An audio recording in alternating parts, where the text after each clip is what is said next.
الحمد لله نحمده ونستعينه ونستغفره ونؤمن به ونتوكل عليه ونعوذ بالله من شرور أنفسنا ومن سيئات أعمالنا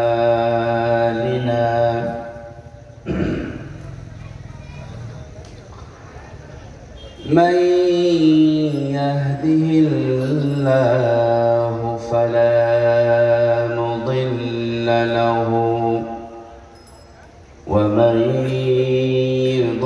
يضلله فلا هادي له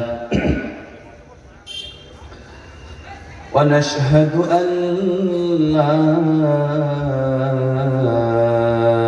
إله إلا الله ونشهد أن سيدنا وسندنا وحبيبنا وحبيب ربنا ومولانا محمدا عبده ورسوله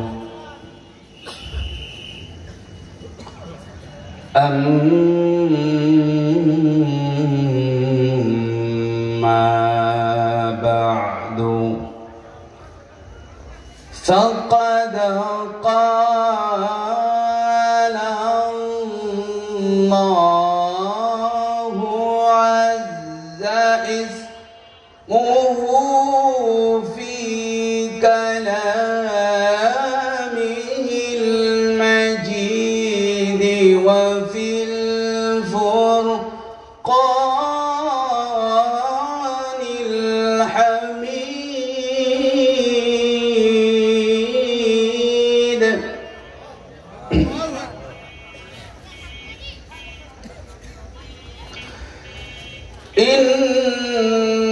إن الذين كفروا لو أن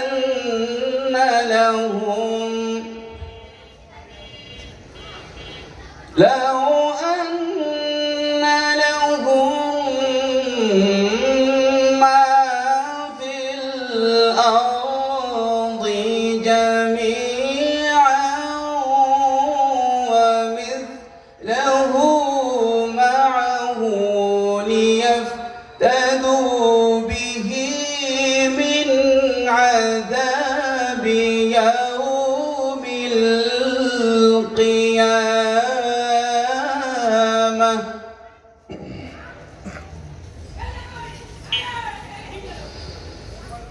ليفتدوا به من عذاب يوم القيامة ما تقبل منهم ولهم عذاب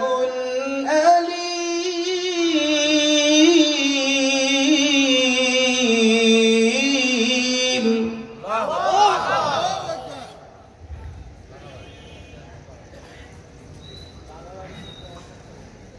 ليفتدوا به من عذاب يوم القيامة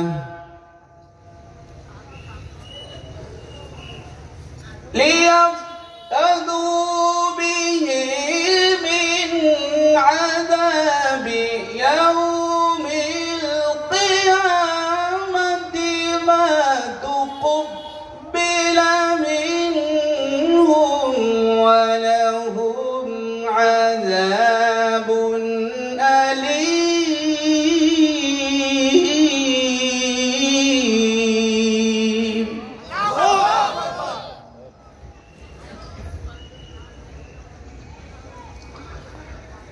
ليفتدوا به من عذاب يوم القيامة،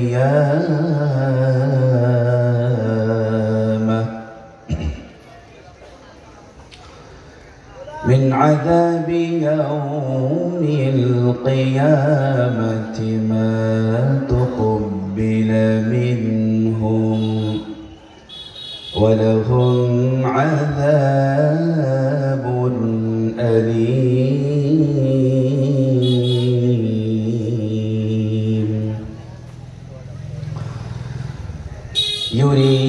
يريدون أن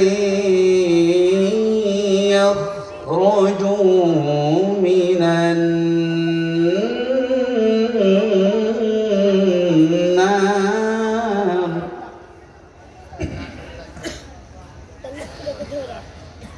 ليخرجوا من النار وما هم بخارجين.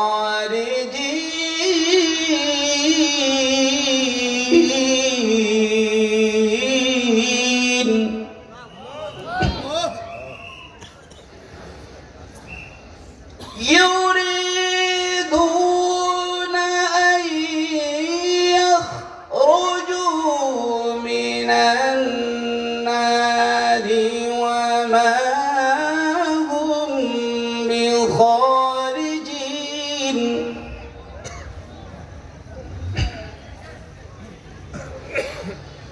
وما هم بخارجين منها ولهم عذاب مقيم.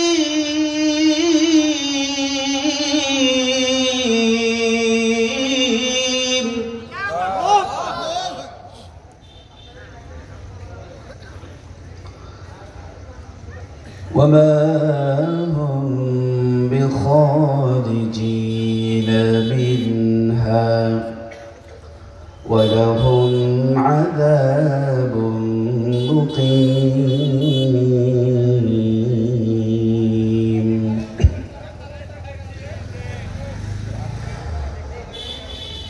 وقال الله جل وعلا شانه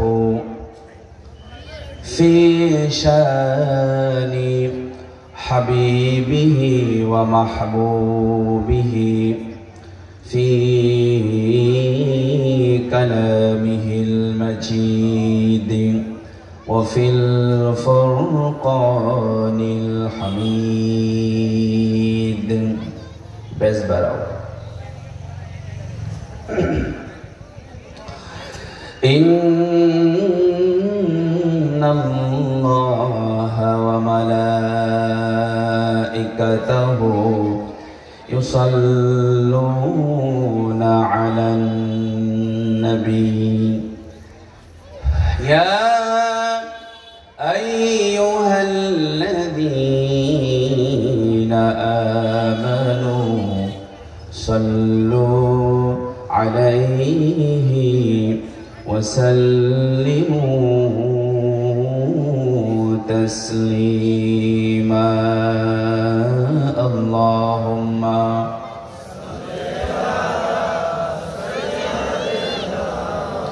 مولانا محمد وعلى آل سيدنا مولانا محمد. হে রাসূল তোমায় ভালোবাসি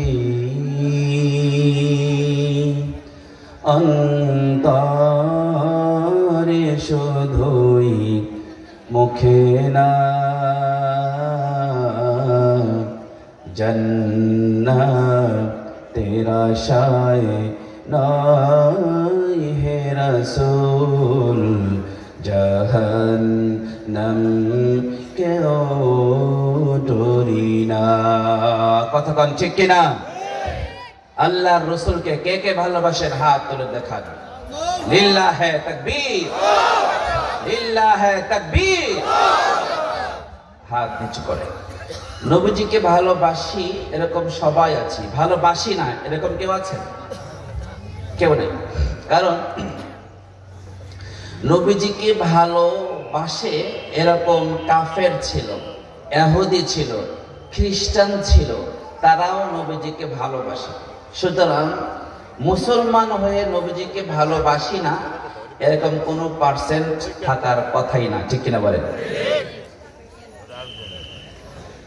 তোমায় পাবার আশায় মন ছুটে যায় মদিনায়,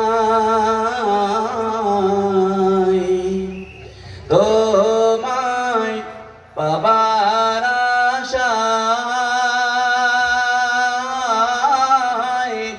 মন ছুটে যায় মদিনায়। এ সুর যদি শুনে থাকো একবারে দেখা দাও না। এ সুর যদি শুনে থাকো একবারে দেখা দাও না। হে রাসূল তোমায় ভালোবাসি অন্তরে শুধুই, মুখে না। জান্নাতের আশায় নয় হে রাসূল জাহান্নাম কেউ ডরি না। কতক্ষণ ঠিক কিনা? ঠিক আবার কমে গেল। যেরকম ঠিক কিনা? ভাই আপনারা চেতলে আমরা চেততে পারবো, আপনারা ঝিমিয়ে থাকলে আমরাও ঝিমিয়ে দেবো, আমাদের ঘুম দেবো। আমরা জার্নিং করে দূর থেকে আসছি, আমরা টায়ার্ড ফুল, আপনারা তো কাছ থেকে কাছে আসছেন। সুতরাং আপনার জাগ্রত থাকবেন, যাতে আপনার চিল্লাচিল্লিতে আমরাও জেগে থাকতে পারি, দুটো কথা বলতে পারি ইনশাআল্লাহ। আল্লাহ তাআলা আমাদের সকলকে ইসলামের পথে, হকের পথে, কালেমার পথে এবং কোরআনের পথে থেকে ইসলাম এবং ঈমানের বলে উজ্জীবিত থেকে সকলেই ইসলামের কণ্ঠে কণ্ঠে মিলে এই জমিনে আল্লাহর দ্বীনের কথা বলার তৌফিক দান করেন। অধ্যকার উম্মতের আম হেদায়েতের প্রত্যাশায় ও কবরবাসীদের মাগফিরাতের জন্য এলাকাবাসীর উদ্যোগে বিরাট ইসলাহি মাহফিলের সম্মানিত সভাপতি ও দূর দূরান্ত থেকে আগত বাংলা ও তামাম পৃথিবীর ঈমান ও ইয়াকিনের অতন্দ্র প্রহরী হযরত উলামায়ে কেরাম, বয়োজ্যেষ্ঠ পিতৃতুল্য হযরতে মুরব্বিয়ানে ইজাম, সমবয়সী ভাই ও বন্ধুরা, স্নেহের কচিকাঁচা শিশুরা ও পর্দার অন্তরালে আল্লাহর মোহাব্বতের বান্দি, আমার মা ও বোনেরা, যে আল্লাহ তাআলা আমাদের সকলকে দুনিয়ার সমস্ত কাজ থেকে ফারিগ করে, খালি করে, অবসর করে একমাত্র শুধুমাত্র আল্লাহর মোহাব্বতে, রসুলের মোহাব্বতে, মহাগ্রন্থ আল কোরআনকে ভালোবেসে আজকে খোলা আকাশের নিচে ঘর বাড়ি সব ছেড়ে দিয়ে একত্রিত হওয়ার তৌফিক দান করেছেন।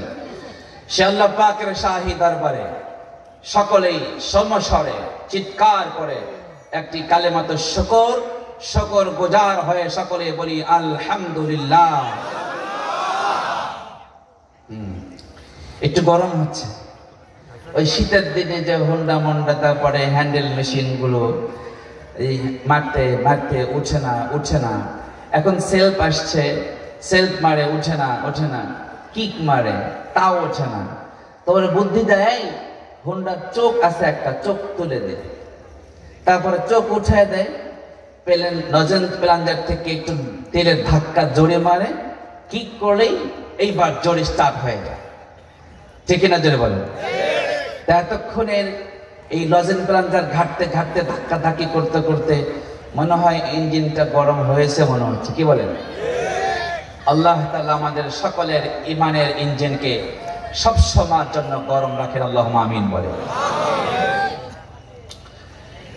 একটা কাজ আমি ভিন্ন রকম করলাম, সেটা হচ্ছে সব বক্তারাই করে, স্নেহের কচিকাঁচার শিষ্যরা, মা ও বোনেরা, সকলের প্রতি আমার সালাম, আসসালামু আলাইকুম ওয়া রাহমাতুল্লাহি তাআলা ওয়া বারাকাতুহু। বলে না বলে না? বলে, কিন্তু আমি তো একটা বলি নাই, খেয়াল করেছেন? সালাম আমি দিছি না দিই নাই? কখন? এটা সুন্নাত। এটা কি সুন্নাত? আল্লামা তামাম পৃথিবীর সকল মুফাসসির জগতের সম্রাট, বাংলার জমিনের ইলমি অহংকার, ইমানি অহংকার, কোরআনের অহংকার, আল্লামা দিলওয়ার হুসাইন সাইদি রহমাতুল্লাহি আলাই, উনি বলে গেছেন সুন্নাত ছাড়া, আমল ছাড়া, বিশুদ্ধ ইসলামের আমল ছাড়া পৃথিবীর 1 ইঞ্চি জায়গাতেও ইসলাম কায়েম করা সম্ভব হবে না, হবে না, হবে না।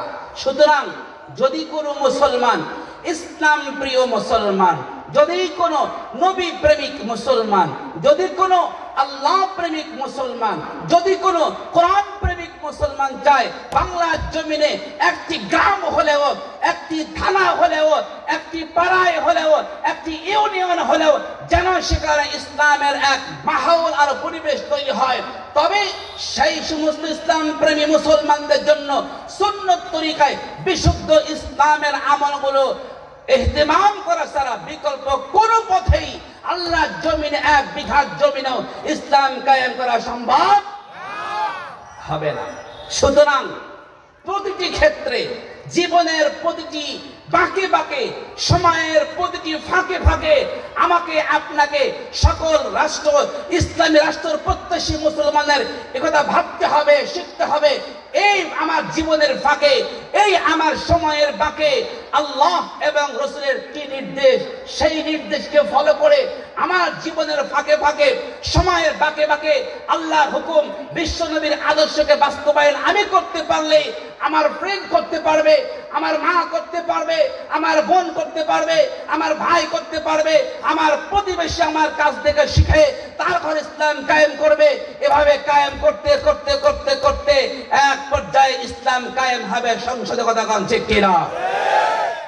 সকলেই ইসলাম কায়েম করতে চাই, ইসলামী ভূখণ্ডের প্রত্যাশা সকলেই করি, কিন্তু বিশ্বনবী জনাবে মুহাম্মদুর রাসূলুল্লাহ যেভাবে ইসলামী রাষ্ট্র কায়েম করেছেন, সেই পথ ছেড়ে ভিন্ন পথে হাঁটতে শুরু করেছে।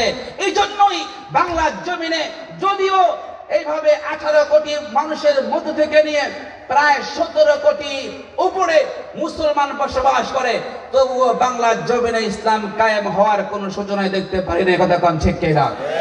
সুতরাং যেই পন্থায়, যে পথে, যে মতে, যেই তরিকায় আল্লাহর হাবিব ইসলামী রাষ্ট্র কায়েম করেছেন, হযরতে আবু বকর সিদ্দিক ইসলামী রাষ্ট্র ধরে রেখেছেন, হযরতে ওমর ইসলামী রাষ্ট্র ব্যাপকভাবে বিস্তৃত করেছেন, হযরতে উসমান রাদিয়াল্লাহু তাআলা আনহু সঠিকভাবে রাষ্ট্র ধরে রাখতে পেরেছেন, হযরতে আলী টিকে রেখেছেন নবীদের খেলাফতকে। সুতরাং সে পথ থেকে ভিন্ন পথে হাঁটলে, ভিন্ন মতে চললে খোদার কসম করে বলি আল্লাহর কোন জমিন ভূখণ্ডে ইসলাম কায়েম করা সম্ভব না। কথা কোন ঠিক কিনা? ঠিক, কিন্তু কমে যাচ্ছে।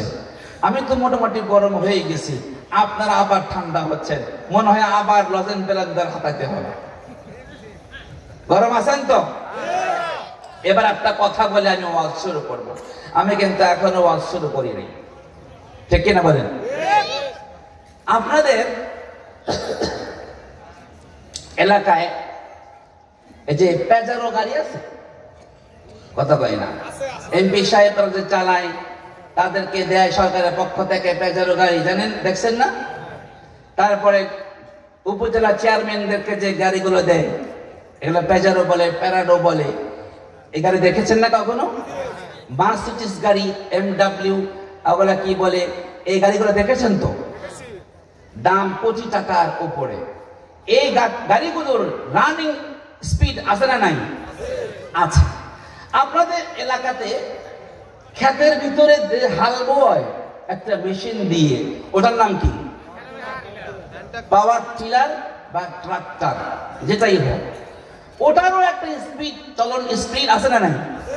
ওরও রানিং স্পিড আছে, এটারও রানিং স্পিড আছে। এখন একজন ওই কি বললাম, ট্রাক্টর, আর একটা কি নামটা বলছে, পাওয়ার টিলার। এই পাওয়ার টিলার অথবা ট্রাক্টরের ড্রাইভার এসে আমাকে বলতেছে যে হুজুর, আপনাকে যে একজন গাড়ি গিফট করেছে, একটা মার্সিডিজ গাড়ি, কোটি টাকা দাম, এই গাড়ি দিয়ে আর আমার পাওয়ার টিলারের সাথে রানিং প্রতিযোগিতা আমি করতে চাই। বলেন তো কে পারবে? হ্যাঁ, আমার মাথা তো হ্যাং হয়ে গেল, আমি পুরোপুরি হ্যাং। না, বুঝতে ভুল করে ভাই, ও মনে করছে হুজুররা অনেক সময় উল্টা করে কয়, আমরা সিধা করে কয় লাগে। আমিও উল্টা করেই বলি, সবাই সিধা করে বলতে হবে তোকে, এখন তো আমি উল্টা পাল্টা করি। তাহলে বলেন তো, পাওয়ার টিলার আর যদি মার্সিডিজ একটা গাড়ি যদি একটা হাইওয়ে রোডে ছেড়ে দেওয়া হয় রানিং স্পিডে প্রতিযোগিতা করার জন্য, তাহলে কে পারবে?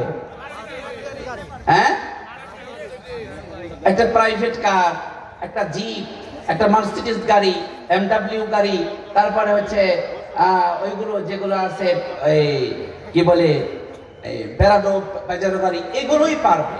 কারণ যেই মাত্র ছাড়বে, ও যখন পিকআপে পা মারবে গিয়ার ধাক্কা দিয়ে, তখন চোখ বন্ধ করে তাকালেই দেখবেন যে এলাকায় গাড়ি নেই। ঠিক এটা বলে। আর পাওয়ার টিলার দেখবেন যে ধাক্কাতে ঝাঁকি হতে হতে হতে মাত্র 10 হাত গেছে, আর উনি চোখের এরিয়া থেকে চলে গেছে, আর চোখে দেখা যায় না। এখন এই প্রতিযোগিতা যখন বলেছে, তখন আমার হাসি একবার আসবে না। আমি তো একটু টেবিলে হাত রেখে হাসতেছি, এটা কয় কি পাওয়ার টিলার নিয়ে আমার মার্সিডিজের সাথে সে কি করবে? তবে আমাকে মুখে হাত রাখা দেখে পাওয়ার টিলারের ড্রাইভার বলতেছে, হুজুর আপনি আমার কথা সবটুকু বুঝেন নাই, যেভাবে সবটুকু না বোঝার কারণে আমার ছোট ভাই বলেছেন পাওয়ার টিলার পারবে, আপনিও সেভাবে অর্ধেক বুঝে আপনি ঠোঁটে হাত দিয়ে চিন্তায় বসে গেছেন। আমি বললাম ঠিক আছে, তাহলে সবটুকু বলে ফেলুন। তো হুজুর, পাওয়ার টিলার সঙ্গে আপনার মার্সিডিজের সাথে রানিং স্পিডের প্রতিযোগিতা তো ঠিকই হবে, তবে আপনি যে এরিয়াতে আছেন এখানে না, ক্ষেতের মধ্যে। কোথায়? ক্ষেতের মধ্যে। আমি বললাম যে ঠিক আছে, আমার গাড়ির কি শক্তি কম, আমার গাড়ির কি দাম কম, আমার গাড়ির কি স্পিড কম, আমার একটা নিউ ভার্সন গাড়ি, সুতরাং আমি ক্ষেতের মধ্যেই তো সাথে প্রতিযোগিতা করবো, চল সেখানে গিয়ে। তো নিয়ে গেলাম, পাওয়ার টিলার নামাইছে, আমার গাড়িও নামাইছে। নামানোর পরে এবার ও একটা গিয়ার দিয়ে গাড়ি টানতে শুরু করেছে, গিয়ার দিয়ে পিকআপ ছাড়ছে, প্লাসটাও ছেড়ে দিছে, বাস ও গাড়ি আগাতে শুরু করেছে। আমি বললাম ঠিক আছে, আমিও গিয়ার একটা দিয়ে আমি প্লাস ছেড়ে দিয়ে পিকআপে টানতেছি। যতবার পিকআপে আমি পা দিয়ে চাপ দিচ্ছি, চাকা তত বেশি জোরে ঘুরছে, আমার গাড়ি এক ফুটও আগাচ্ছে না। আমি মনে করলাম যে গিয়ার আর একটা দিই, গিয়ার আর একটা দিলাম, আবার পিকআপে টান মারতেছি, না গাড়ি এগোচ্ছে না, আর একটা গিয়ার দিলাম, আর একটা গিয়ার দিলাম, ফুল পিকআপ টানলাম, সবগুলো গিয়ার দেওয়া হয়েছে, পিকআপ ফুলে পা দেওয়া হয়েছে, বাস আমার গাড়ি 1 ফিট সামনে এগোয় নাই, বরং আরো দাঁড়তেছে। ঠিক কেন জোরে বলুন? এবার বুঝে বলুন, এই আমার মার্সিডিজ নিউ ভার্সনের গাড়িটা দামে কম,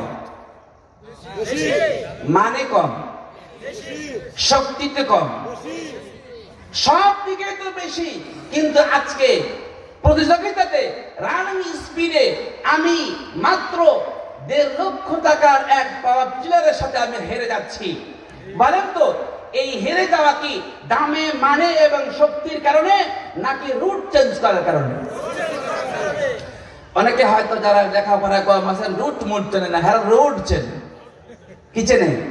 আচ্ছা রোডও বাদ দিলাম, ইসলামকে বোঝার জন্য সহজ সাবলীল প্রচলিত ভাষা বলাটাই সুন্নাত, সুবহানাল্লাহ বলে।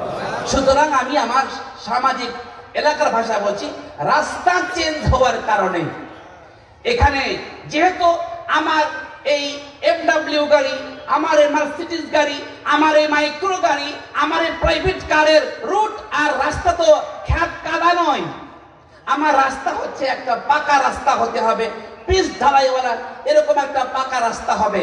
যখন আমি রাস্তা আমার মত এবং পথকে সঠিক নির্ণয় না করে ভিন্ন পথে ভিন্ন মতে যখন আমার মার্সিডিজ গাড়ি দামি মানে ইজ্জতে সম্মানে শক্তিতে সব দিকে পাওয়ারফুল হওয়ার পরেও যখন রাস্তা চেঞ্জ হয়ে গেছে, সেখানে এক সময় আঁকতে পারে নাই, এক জায়গাও আগাতে পারে নাই, বরং আরো দাবতে শুরু করে দিয়েছে। একমাত্র অন্যায় হয়েছে যে আমি আমার রাস্তা না চিনে ভিন্ন রাস্তায় গিয়েছি, কথা কম ঠিক কিনা? আমার সম্মানিত ঈমান এবং ইসলাম প্রেমী ভাই ও বোনেরা, সঠিকভাবে রাস্তা নির্ণয় করে সেই রাস্তায় আপনি চলতে না পারলে আমার মার্সিডিজ গাড়ি যেমন দাবতে শুরু করে দিয়েছে, এক বিঘা জায়গা অতিক্রম করতে পারে নাই, পাওয়ার টিলারের মতো দুর্বল এবং অল্প দামের অল্প শক্তির একটা গাড়ি আমাকে হার বানিয়ে দিয়েছে, আমাকে লাঞ্ছনা এবং লজ্জার গ্লানি দিয়ে আমাকে পরাজিত করে দিয়ে গেছে। সুতরাং এর থেকে শিক্ষা গ্রহণ করতে হবে। তাম পৃথিবীর সমস্ত মুসলমান আজকে লাঞ্ছিত, আজকে পরাজিত, আজকে লজ্জিত। তার মানে এই কথা নয় যে মুসলমানদের ইজ্জত নাই, তার মানে এই কথা নাই যে মুসলমানদের সম্মান নাই, তার মানে এই কথা নাই যে মুসলমানের দাম নাই, তার মানে এই কথা নাই যে মুসলমানদের শক্তি নাই। শক্তি আছে, ইজ্জত আছে, মান আছে, দাম আছে, সবই আছে।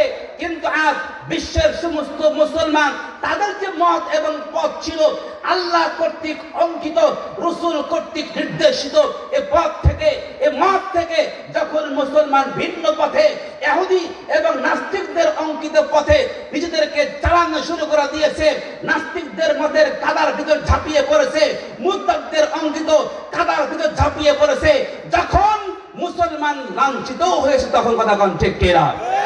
সুতরাং যদি আমরা চাই আমাদের বাংলার এই মসজিদ ভর্তি জমিনের উপরে, আলেম ভর্তি জমিনের উপরে, হাফেজে কোরআন ভর্তি জমিনের উপরে ইসলামের কালিমা রাখা পতাকা উজ্জ্বল করতে চাই, যদি আমরা চাই লাল সবুজের এই স্বাধীনতার পতাকার সঙ্গে কালিমা অঙ্কিত পতাকা আমরা আকাশে উড়াতে চাই, তাহলে অবশ্যই বদর প্রান্তে মুজাহিদদের মতো অস্ত্রহীন বস্ত্রহীন মুজাহিদ যেমন বিজয় ছিনিয়ে এনেছে, অস্ত্র সজ্জ কাফেরদের কাছ থেকে তাদেরকে পরাজিত করে বিজয় ছিনিয়ে নিয়েছে, আজও বাংলার জমিনে ইসলামের কালিমাওয়ালা এই পতাকা উড্ডীন করা সম্ভব যদি আমরা মুসলমান সকল ঐক্যবদ্ধ হয়ে আবার আল্লাহ এবং রাসূলের অঙ্কিত পথে ফিরে আসতে পারি, কথা কোন ঠিক কিনা? আর যদি এখনো আপনারা নামাজ পড়তে না শিখেন, যদি এখনো আল্লাহর নবীর সুন্নতকে আমল করতে না শিখেন, যদি এখনো আপনারা এভাবে হালাল হারামকে ডিফারেন্স করে জীবনের উপার্জন ক্ষমতা করার চেষ্টা না করেন, যদি এখনো আপনি মুখের সামনে খাবার ধরতে হালাল কি হারাম নয় এটাকে নির্বাচিত না করতে শিখেন, খোদার কসম এই জমিনের উপরে যেমন জুলুম এবং অত্যাচার শিকার আপনি হয়েছেন, মাত্র স্বাধীন করেছেন, খোদার কসম করে বলি তার চেয়ে বড় জালেম আপনাদের মাথার উপর করে বসবে, কথা কোন ঠিক কিনা? আমি যে কসম কেটে বলেছি, হয়তোবা কেউ বলতে পারে হুজুর আপনার কাছে কি ওহী টহি আসছে যে আপনি কসম করে কইতেছেন যে আমগো আমল ঠিক মতো না হলে আবার আমাদের উপরে আগের স্বৈরাচার চাইতে বড় স্বৈরাচার মাথা চেপে বসবে। আমি আমার বানানো কথা বলিনি, আল্লাহর হাবিব বিশ্ব নবী জনাবে মুহাম্মদুর রাসূলুল্লাহ বলেছেন, যদি সাধারণ জনগণ যে জনপদের মানুষেরা আল্লাহর হুকুমকে মানে না, অমান্য করেন, আমার সুন্নতকে মানে না, অপমানিত করেন, যে বস্তির এলাকার মানুষ আল্লাহ এবং রাসূলকে ভুলে ভিন্ন পথে চলবে, তাদের উপরে জালেম শাসক নিয়োজিত করবেন কে? তাহলে এই কথা তো আমার নয়, এটা বলে গেছেন চির সত্যবাদী মহাপুরুষ বিশ্বনবী জনাবে মুহাম্মদুর।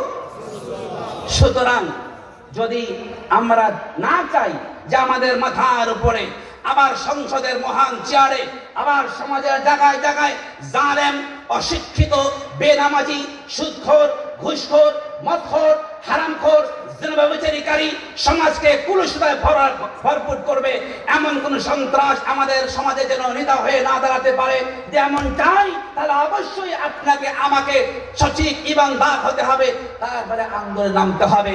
তাহলেই আমার দৃঢ় বিশ্বাস অন্তর থেকে বলে একদিন লাগবে না, এক সপ্তাহ লাগবে না, আপনার আমলদার হওয়ার পরে মাঠে রণাঙ্গনে নেবে একদিনের আন্দোলনে বাংলার জমিন থেকে নাস্তিক, মুরতাদ, কাফেরি চেতনা মানুষগুলো দূরীভূত হয়ে সকলেই ঐক্যবদ্ধ হয়ে এক ঝাঁকিতে বাংলার জমিনে দাঁড়িয়ে যাবে কালেমার কথা কথা ঠিক কিনা?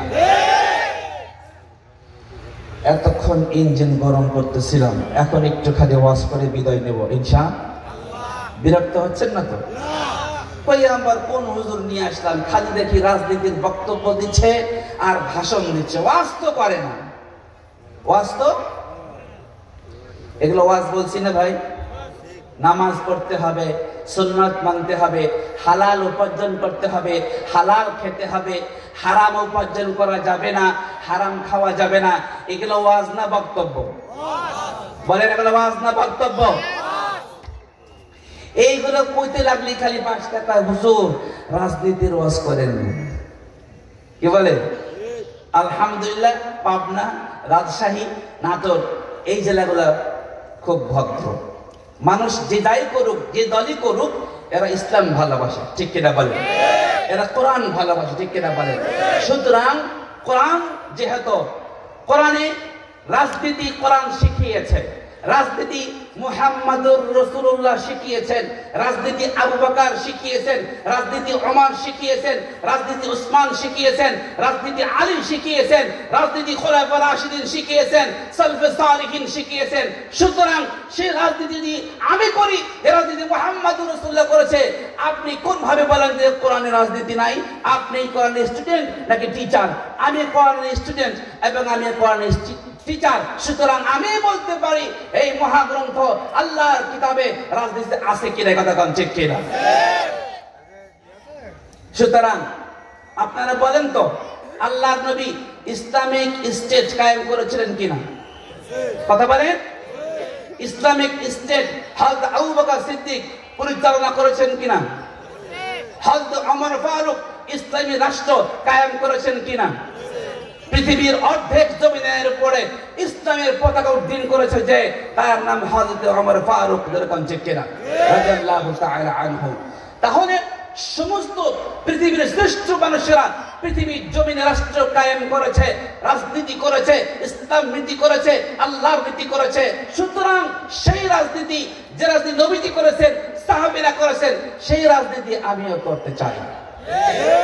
যদি কেউ নবীজির রাজনীতিতে বাধা দিতে আসে, যদি কেউ আবু বকর রাজনীতিতে বাধার প্রাচীর হয়ে দাঁড়ায়, খোদার কসম করে বুঝতে হবে ওই লোকটির শরীরের ভিতরে আল্লাহর নবীজিকে যে রাজনীতির ভিতরে বাধা প্রদান করেছে আবু জেহেল, উতবা, সাইবা, এই জমিনে এই জামানায় যে সমস্ত মানুষেরা আল্লাহর নবীর রাজনীতি কর্মীরা উলামায়ে কেরামদেরকে বাধার সৃষ্টি করে, সেই রক্তের ভিতরে, সেই ব্যক্তির ভিতরে আবু জেহেলের রক্ত বিরাজমান, কথা কোন ঠিক কিনা?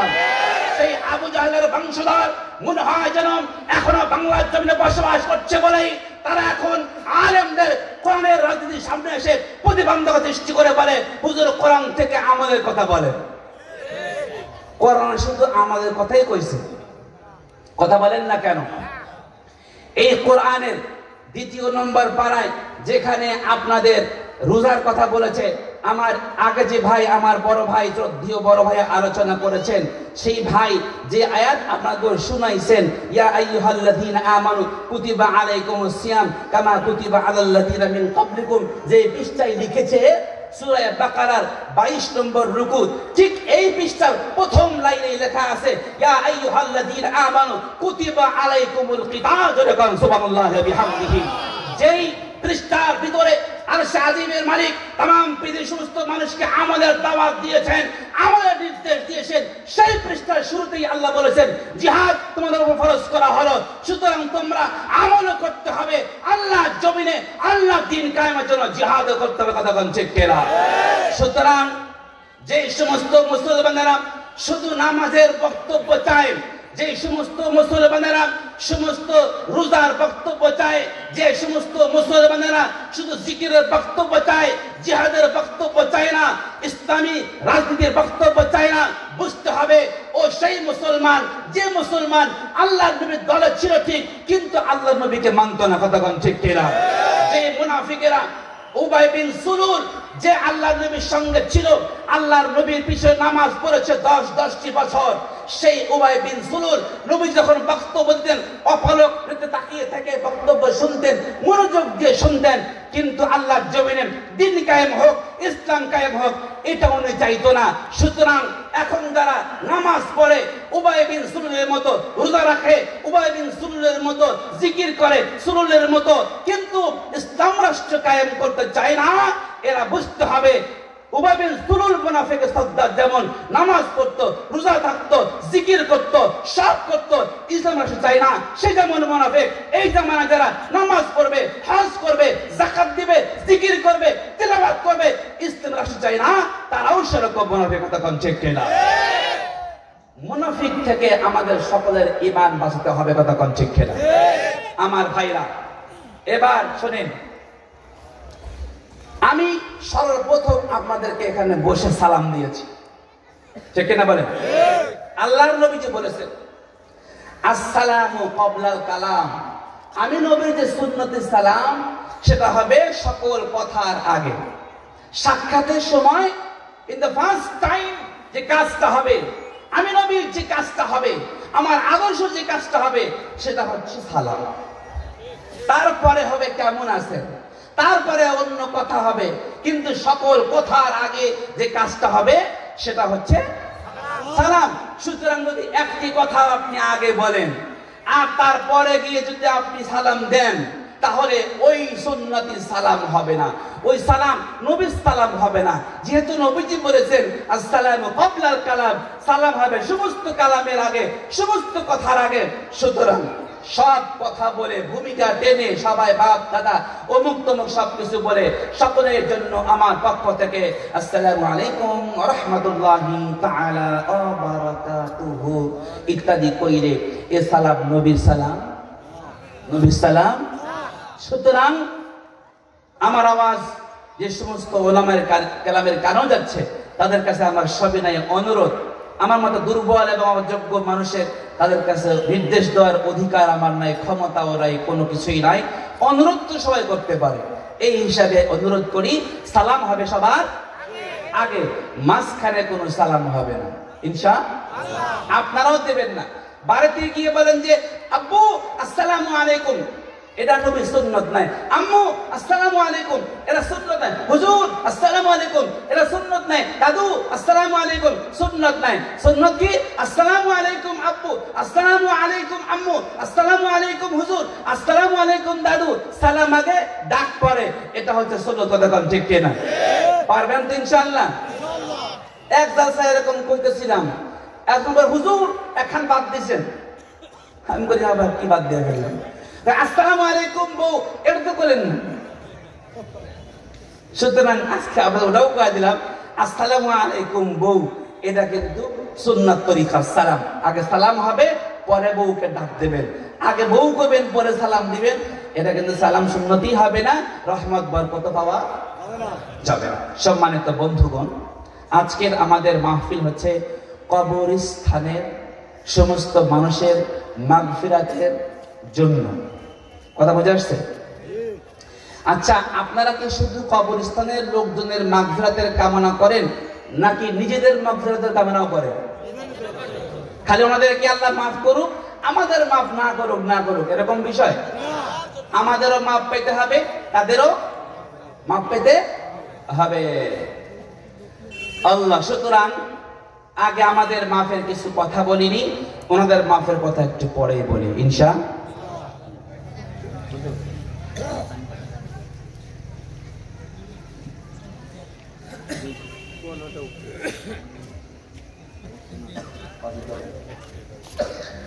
আল্লাহু আকবার। আপনারা একটা গজল শুনেছেন, চোখেরই পলকে তোমার, কি জানো,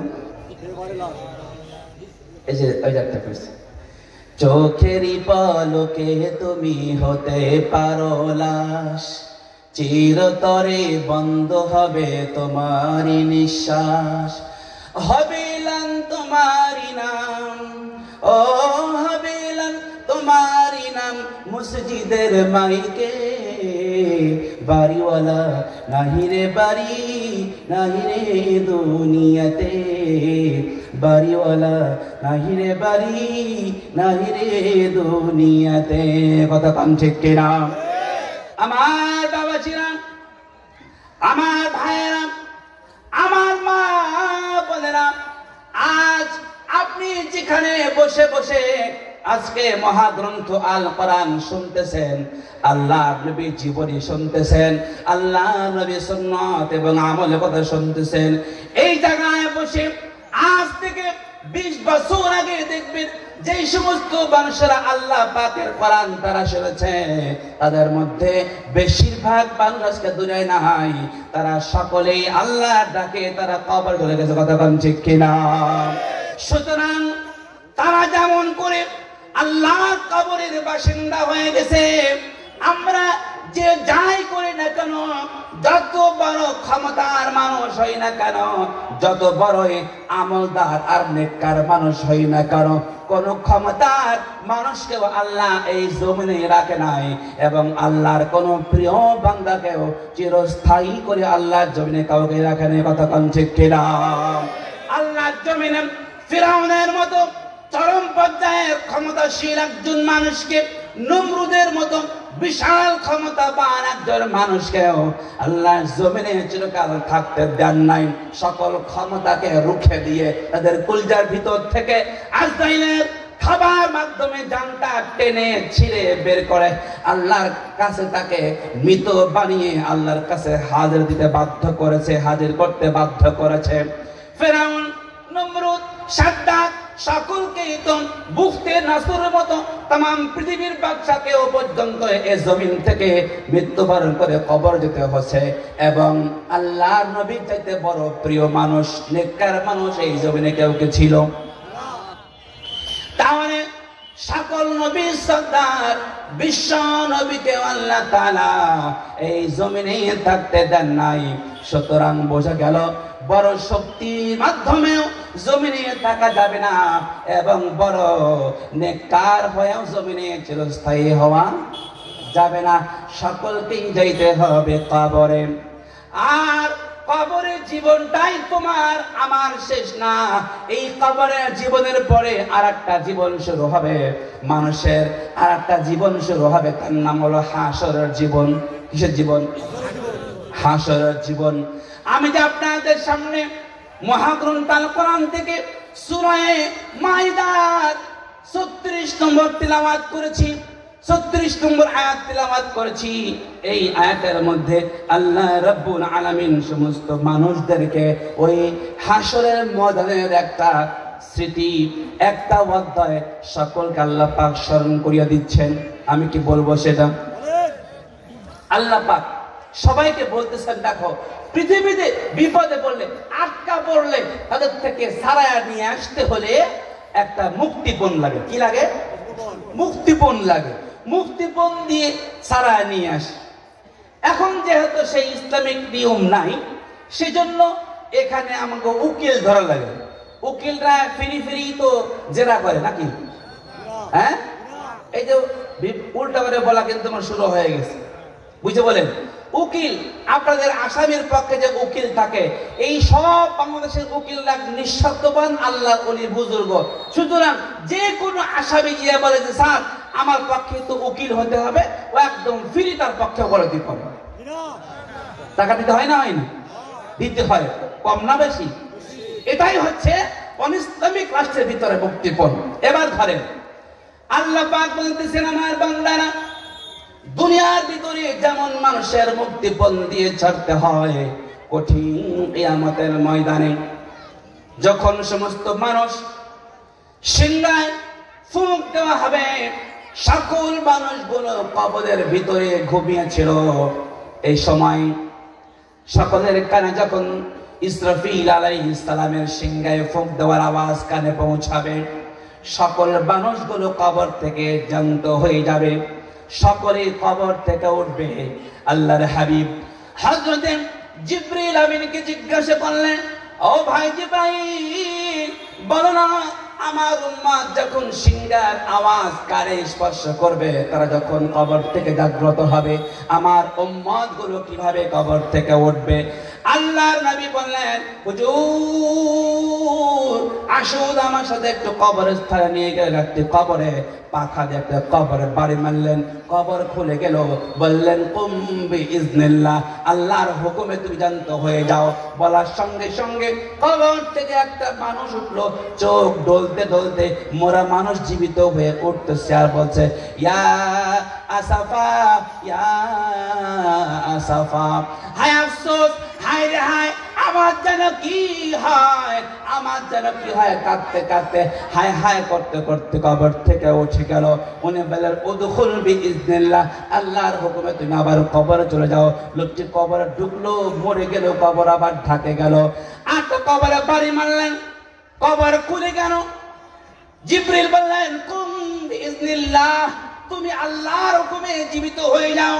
আল্লাহর বান্দা কবরের ভিতর থেকে জীবিত হচ্ছে, কবর থেকে উঠতেছে, চোখ মুছতে মুছতে উঠতেছে আর বলছেন, আশহাদু আল্লা ইলাহা ইল্লাল্লাহু ওয়া আশহাদু আন্না মুহাম্মাদান আবদুহু ওয়া রাসূলুহু। আল্লাহু আকবার করে বলেন। জিবরিল বলেন, উদখুল ফি কবরিকা, তুমি তোমার কবরে প্রবেশ করো, মৃত্যুবরণ করো। কবর ঢুকলেন, মৃত হয়ে গেলেন, কবর সমান হয়ে গেল।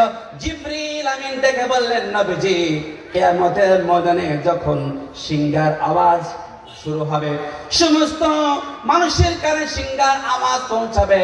সমস্ত মানুষ যারা নেককার ছিল তারা কালেমা পড়তে পড়তে কবর থেকে উঠবে। আর যারা নেক আমল করে নাই, বদামল করেছে, বেনামাজি হয়েছে, সুদখোর হয়েছে, ঘুষখোর হয়েছে, মিথ্যুক হয়েছিল আর মদখোর হয়েছিল, অন্যের জমি জবর দখল করেছিল, প্রতিবেশীকে জুলুম অত্যাচার করেছিল, তারা কবর থেকে উঠবে, হায় হায় করতে করতে কবর থেকে উঠবে। নবীজি আপনি আপনার উম্মতকে এই ঘটনাটুকু শুনিয়ে দিবেন, যাতে করে নাজাত প্রত্যাশী কোন নেক বান্দা যেন গুনার পথে না চলে, নেকির পথে যেন চলতে পারে, তাদের জন্য একটা পাথেও হয়ে যাবে।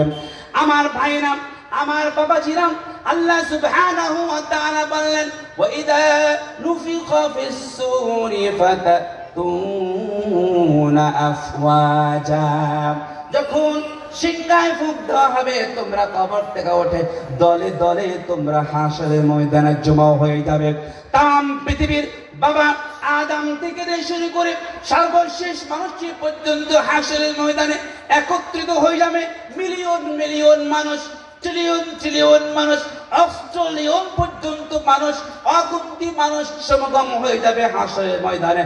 মানুষের গায়ের গরম হতে হতে হতে হয়ে হাসরের ময়দানে দুর্গন্ধ এবং ঘামের দুর্গন্ধ, গরম তৈরি হয়ে যাবে, নিঃশ্বাস ফেলতে পারবে না।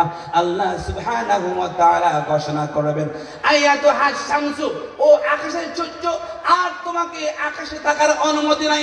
ইনজিলি, তুমি এখন আকাশ থেকে জমিনের দিকে অবতরণ করো এবং তুমি ইস্তাকিম, তুমি সোজা সিধা হয়ে যাও। এতক্ষণ তুমি তো উল্টো ছিলে, এবার তোমার মুখগুলো জমিনের দিকে করে দাও। সূর্যের 12টি মুখ এবার জমিনের দিকে করবে। আকাশ থেকে নামতে নামতে নামতে নামতে অর্ধ মাইল চলে আসবে, সূর্যের মুখগুলো দিয়ে তাপ দিতে শুরু করবে।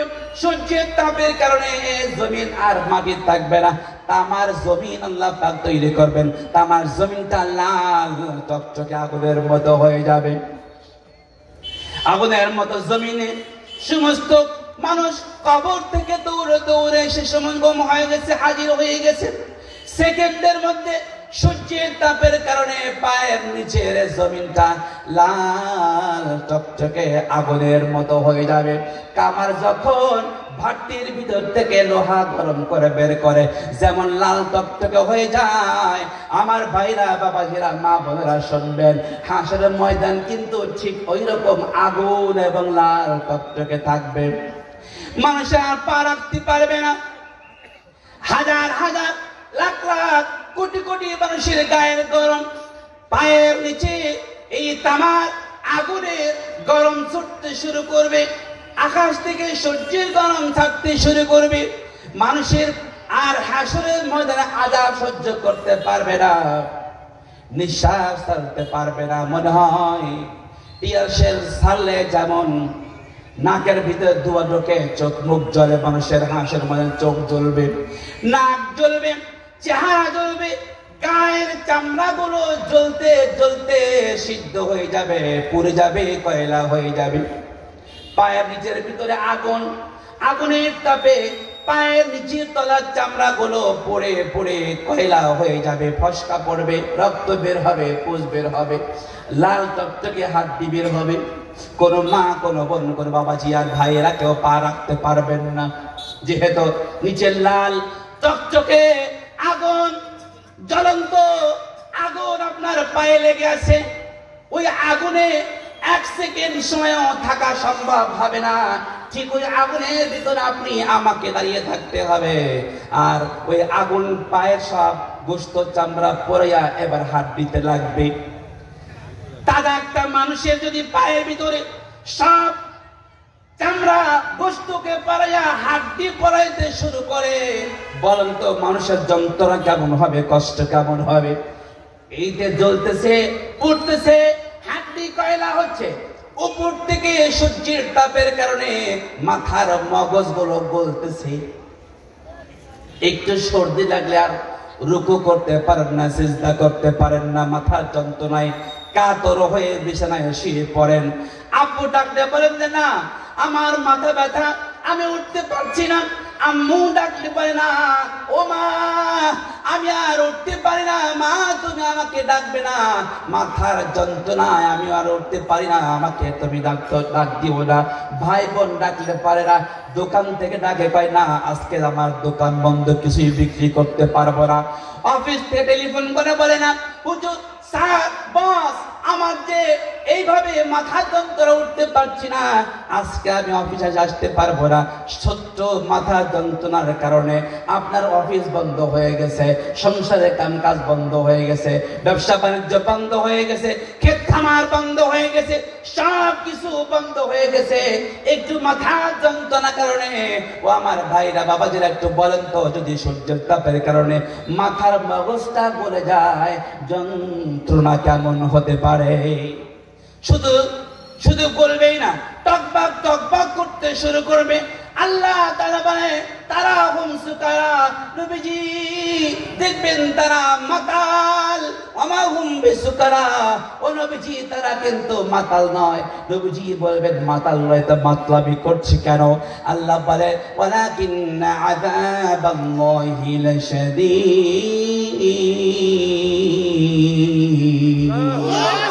আল্লাহ পাক বলে নবীজি আমি আল্লাহর আযাব তীব্র কঠিন হওয়ার কারণে কেউ সহ্য করতে পারে না, তাই তারা পাগলামি করে, মাতলামি করে। আল্লাহ পাক বলে নবীজি এই আযাব যখন সহ্য করতে পারবে না, তখন মানুষগুলো কি করবে? আমি আল্লাহর সামনে এসে মুক্তিপণ দেওয়ার চেষ্টা করবে। সুবহানাল্লাহ বলেন। ঘুষ সব জায়গায় দিতে চায়, ঠিক কিনা বলেন? আল্লাহ পাক বলে ও আমার বান্দারা শোনো, যদি একজনকে আল্লাহ পাক কোরআনে কারিমে এখানে বলছেন ইন্নাল্লাযীনা কাফারু, যদি কোনো নিশ্চয় যারা কাফের, যারা কুফরি করেছে, আমি আল্লাহর হুকুম মানে নাই, এবং যে মুসলমানরা কাফেরদের মতো আমি আল্লাহর হুকুম নষ্ট করেছে, এই জাহান্নামীরা যদি কিয়ামতের ময়দানে তাদের জন্য দুনিয়ার সমস্ত সম্পদ তাদেরকে দান করা হয়, ওয়ামিসলাহু মাহু, তাদের সমস্ত দ্বিগুণ সম্পদ একজনকে দেওয়া হয়, লিয়াফতাদু বিহি মিন আযাবি ইয়াউমিল কিয়ামাহ।